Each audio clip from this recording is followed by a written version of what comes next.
The BVI is currently enjoying an unprecedented boost in cruise tourism following the enhancement of the Road Cruise Pier and upland development Tortola Pier Park. Cruise passenger arrivals for the month of October over the last 3 years shows that figures leaped from 4,000 in 2013 to 32,000 in 2015. On Wednesday, 30th December, the BVI welcomed over 9,000 cruise tourists from 3 cruise ships docked in the Road Town Harbor. JTV News has been asking property owners and managers for their feedback on the 2015 tourist season and what steps they have or will take to accommodate the increased visitor arrivals.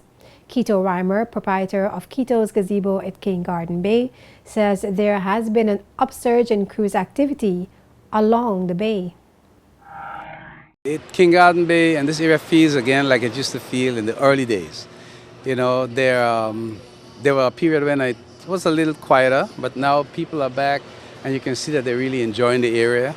There has been a lot of improvements on properties right here on the beach, all the way down the beach, and people appreciate it, you know. And so we've seen a lot of new energy, positive energy on the beach, and definitely here at Quito's. And so we're really, really happy about it. It's has taken a really upturn, and it's a good feeling. So we're hearing from you that there's been a boost in BVI tourism and certainly for properties here in King Garden Bay. Was it like this last year where you saw umbrellas stretching all the way around to the other side of the beach? Not at all, not at all. So I think people need to really just step back for a little while and really give some thumbs up to the government because they have really worked hard and it's definitely taken the BVI in general much higher than we were in tourism. It's definitely coming back. And so, I mean, needless to say, you can see the amount of people that are here enjoying it, and it's just awesome. It tells us that the BVI is alive and well, you know? The evidence is right before us. Yes, the evidence is right there. And I noticed, as you said, a number of other improvements are taking place, and it seems as though people are looking to marry the existing businesses with the idea of getting the beach feel. Definitely. It has, I mean, you've seen in the slow period, like end of August, September, October, you see everybody doing their own thing to upgrade and to be able to accommodate more and give better service. And so like I said, the energy is back, and it's great. Quito, the internationally acclaimed reggae artist, also operated the Old Works Inn and has torn down the 350-year-old building to make way for a new one. He told JTV News' Sean Rose that it was not easy for him to part ways with the building where a sugar factory was once located to make way for a modern structure. Sean, you know, for quite a number of years we had on this side the Hotel Old Works Inn, and it was old, 300 plus years ruins, and it was hard to say goodbye to it. But it has served its time, and so we took it down, and we're going to bring the hotel back on this same site, and it's going to be a lot more modern, and it's going to be, we're trying to bring a different feel to the bay. You know, there are a lot of properties that are very good, but we want to be able to offer something a little different, so people have variety of choices, you know. And so that's what we're doing. So hopefully next month we get started. What capacity are we talking about?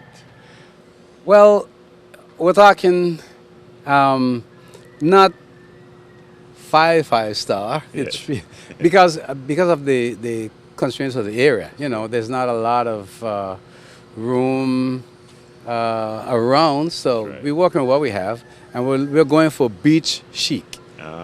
You mentioned a while ago that the building, the old inn, was over 350-year-old ruin. What was here before? It was a sugar house from way back in the day. The mill room used to be on top, and then down here was the sugar house. They made the sugar and packing and all the rest of it.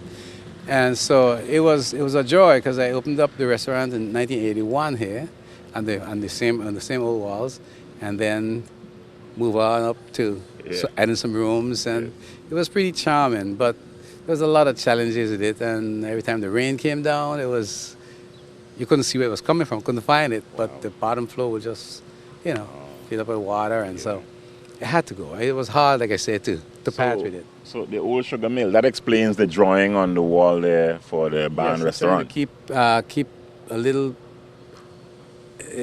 the history alive on the wall, you know, so people would understand the type of area it was in that time, you know. And so, I mean, lots of people still stop and take several pictures of it, and you know, it's like they have an idea, general idea, and of course, you know, they too are like, oh, why is it going? Why are you taking it down? But you know, but trust me, we're gonna keep some of it alive in the new project. Quito's remodeled property now has a new look and feel, and so too are most of the other properties located along King Garden Bay. Cruise ships continue to arrive daily at the new cruise pier as the BVI Port Authority prepares for the grand opening ceremony of the Tortola Pier Park, which has been postponed until February 16, 2016. According to the Minister for Communications and Works, Mark Vanterpool, the event has been postponed to allow for further construction works to take place and to accommodate more stores for a greater shopping experience. The project is set to be 90% complete.